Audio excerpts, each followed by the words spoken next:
यदि आप किसी पार्टी के गुलाम हैं, किसी नेता के गुलाम हैं या विदेशी कल्चर आपको पसंद है तो ये वीडियो बिल्कुल मत देखिए। लेकिन यदि आपको भारत से प्यार है, भारतीय संस्कृति से प्यार है, अपने बच्चों के भविष्य की चिंता है तो यह वीडियो पूरा देखिए और अपने दोस्तों को भी फॉरवर्ड करिए। फ्रांस के पास सब कुछ था, राफेल भी था, यूसीसी भी था, वर्ल्ड क्लास हाईवे था, एयरपोर्ट था, वर्ल्ड क्लास हॉस्पिटल, बढ़िया स्कूल कॉलेज, बढ़िया सड़कें, बढ़िया ट्रेन, यूएन की परमानेंट मेंबरशिप, वीटो पावर। कुछ काम नहीं आया। फ्रांस 15 दिन से जल रहा है और ना अमेरिका बचाने आया, ना रूस बचाने आया, ना चीन बचाने आया, ना भारत बचाने गया। कोई किसी को बचाने नहीं आया और राफेल भी काम नहीं आया, यूसीसी भी काम नहीं आया। इसलिए अगर आपको भारत के भविष्य की चिंता है तो तत्काल 5 कानूनों की मांग करिए। सबसे पहला, 1860 के इंडियन पिनल कोड को रद्दी की टोकरी में फेंकने की मांग करिए।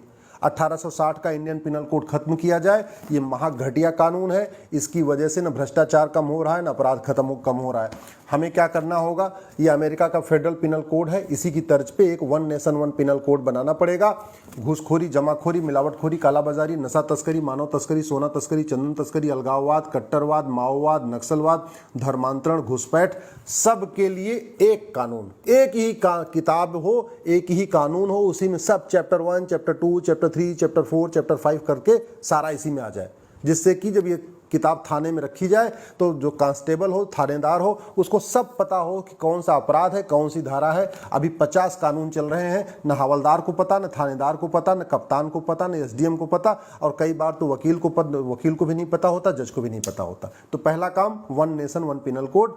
इसमें जो एक चैप्टर धर्मांतरण हो, एक चैप्टर घुसपैठ हो, उसमें धर्मांतरण और घुसपैठ को राष्ट्र की सुरक्षा के लिए खतरा घोषित कर दिया जाए और एनएसए लगाया जाए। राष्ट्र की एकता अखंडता के लिए खतरा घोषित कर दिया जाए और यूएपीए लगाया जाए। धर्मांतरण और घुसपैठ को ऑर्गेनाइज्ड क्राइम घोषित कर दिया जाए। गैंगस्टर एक्ट लगाया जाए। 100% प्रॉपर्टी जब्त किया जाए। 10 से 20 साल की सजा दिया जाए। मैं गारंटी के साथ कहता हूं धर्मांतरण भी रुक जाएगा और घुसपैठी अपने आप भाग जाएंगे। एनआरसी की जरूरत ही नहीं पड़ेगी।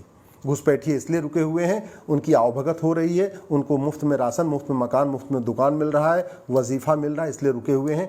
जैसे ही 100% प्रॉपर्टी जब्त करने और 10 से 20 साल की सजा देने का कानून बनेगा, 80% घुसपैठिए खुद ही भाग जाएंगे। जो बचे हुए 20% है, पुलिस उनको आराम से ढूंढ लेगी। दूसरा, 1861 का पुलिस एक्ट खत्म किया जाए। नया एक one nation one police code बनाया जाए। 1 घंटे के अंदर एफआईआर दर्ज करना अनिवार्य किया जाए कि शिकायत के 1 घंटे के अंदर एफआईआर दर्ज करना कंपलसरी होना चाहिए और 1 महीने के अंदर जांच पूरा करना आवश्यक होना चाहिए। ये बाकायदा one nation one police code में लिखा होना चाहिए। पुलिस चार्टर लागू करना पड़ेगा।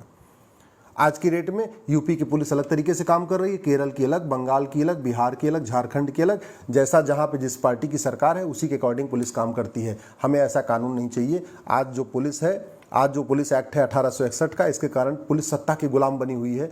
अच्छा शासक है तो अच्छी तरीके काम कर रही है, घटिया शासक है तो केवल वसूली करती है। ये वसूली बंद हो, इसका एक ही तरीका है, एक नया one nation one police code.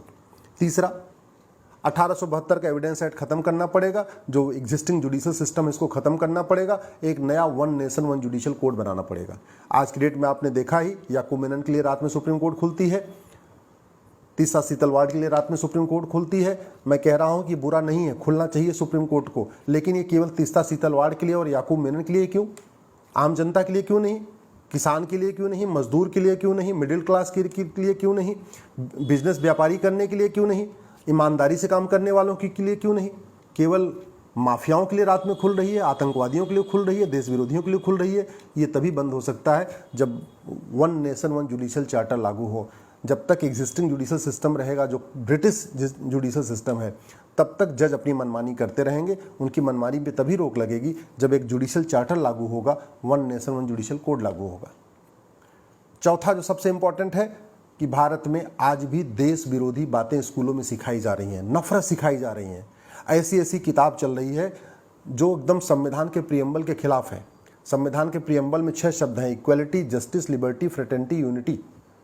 और ऐसे किताबें हैं जो अलग अलग स्कूलों में चल रही हैं, जिनको विशेष दर्जा मिला हुआ है स्कूलों का, जहाँ पे न भारत की संस्कृति के बारे में सिखाया जाता है, भारत की संस्कृति के खिलाफ नफरत करना सिखाया जाता है, भारत के बहुसंख्यक समाज के खिलाफ नफरत करना सिखाया जाता है। एक ही तरीका है, one nation one education code लागू हो। एक देश एक शिक्षा बोर्ड, एक देश एक syllabus, one nation one syllabus, one nation one education board. और 10वीं तक यानी 16 साल तक पूरे देश में समान शिक्षा लागू हो। जैसे केंद्रीय विद्यालय में पूरे देश में एक जैसी किताब होती है, वैसे ही one nation one education board हो। बंगाल वाले बंगाली में पढ़ें, गुजरात वाले गुजराती में पढ़ें, महाराष्ट्र वाला मराठी में पढ़ें। सिलेबस कंटेंट एक होना चाहिए, न मदरसा न मिशनरी स्कूल, केवल और केवल भारतीय स्कूल, भारतीय शिक्षा बोर्ड। कोई न मदरसा बोर्ड, न मिशनरी बोर्ड, न सीबीएसई बोर्ड, न आईसीएसई बोर्ड, कोई बोर्ड नहीं, एक भारतीय शिक्षा बोर्ड, 10वीं तक सबके लिए समान सिलेबस। और जो सबसे इंपॉर्टेंट है, सबसे इंपॉर्टेंट पांचवा, जो हमने कहा ना, one nation one police code, one nation one penal code, one nation one judicial code, one nation one education code, और पांचवा most important, one nation one tax code. सारी समस्याओं का जो मूल कारण है भ्रष्टाचार है। घुसपैठिए घूस दे के आते हैं, धर्मांतरण की फंडिंग काले धन हवाला से होती है। तो अगर भ्रष्टाचार खत्म हो जाए तो देश विरोधी 50% चीज़ें अपने आप ही खत्म हो जाएंगी। तो उसके लिए वन नेशन वन टैक्स लागू करना पड़ेगा, इनकम टैक्स खत्म करना पड़ेगा, जीएसटी खत्म करना पड़ेगा, वैट खत्म करना पड़ेगा, सारा कुछ खत्म। जितने भी टैक्स हैं, केवल जो कस्टम लगता है, जो विदेश से हम सामान आयात करते हैं, वो लगना चाहिए। बाकी भारत के अंदर विद इन कंट्री जितने भी टैक्स लग रहे हैं, वैट हो गया, टीडीएस हो गया, इनकम टैक्स हो गया, ये सब खत्म हो। केवल वन नेशन वन टैक्स यानी बैंकिंग ट्रांजैक्शन टैक्स लागू किया जाए। उसके लिए केवल इतना करना पड़ेगा, 100 रुपए से बड़ी नोट बंद करना पड़ेगा, 5,000 रुपए से महंगे सामान का कैश लेन देन बंद करना पड़ेगा, प्रॉपर्टी को आधार से लिंक करना पड़ेगा, नार्को पॉलीग्राफ ब्रेन मैपिंग कानून बनाना पड़ेगा, और बैंकिंग ट्रांजैक्शन टैक्स लागू करना पड़ेगा। यानी जब भी आदमी कोई बैंक से ट्रांजैक्शन करे तो उसको 1% एक्स्ट्रा देना पड़ेगा। 100 रुपए का सामान खरीदा, 101 रुपए दिया, 1000 का सामान खरीदा, 1010 दिया। इसी तरीके से 1% एक्स्ट्रा, यानी अगर 1 लाख का सामान खरीदा तो 1,01,000 रुपए। और ये सबके लिए बहुत अच्छा भी है, आसान भी है। आम जनता के लिए अच्छी बात यह है कि उसके ऊपर न कोई इनकम टैक्स आ रहा है, न जीएसटी आ रहा है, कुछ का नहीं आ रहा है, तो 1% देता जा रहा है। भाई जिसको न हर साल अपना इनकम टैक्स फाइल करना है, न रिटर्न फाइल करना है, न सीए के पास जाना है। व्यापारियों के लिए अच्छा कि वो जीएसटी से टेंशन से ख़त्म, हर 3 महीने उनको जीएसटी भरना होता है, उसमें दुनिया भर की फॉर्मेलिटी होती है, पूरा एक डिपार्टमेंट रखना पड़ता है, एम्प्लॉइज़ रखना पड़ता है, हर डिपार्टमेंट में, हर फैक्ट्री में एक सेल अपना टैक्स डिपार्टमेंट रखा हुआ है, वो सब खत्म हो जाएगा।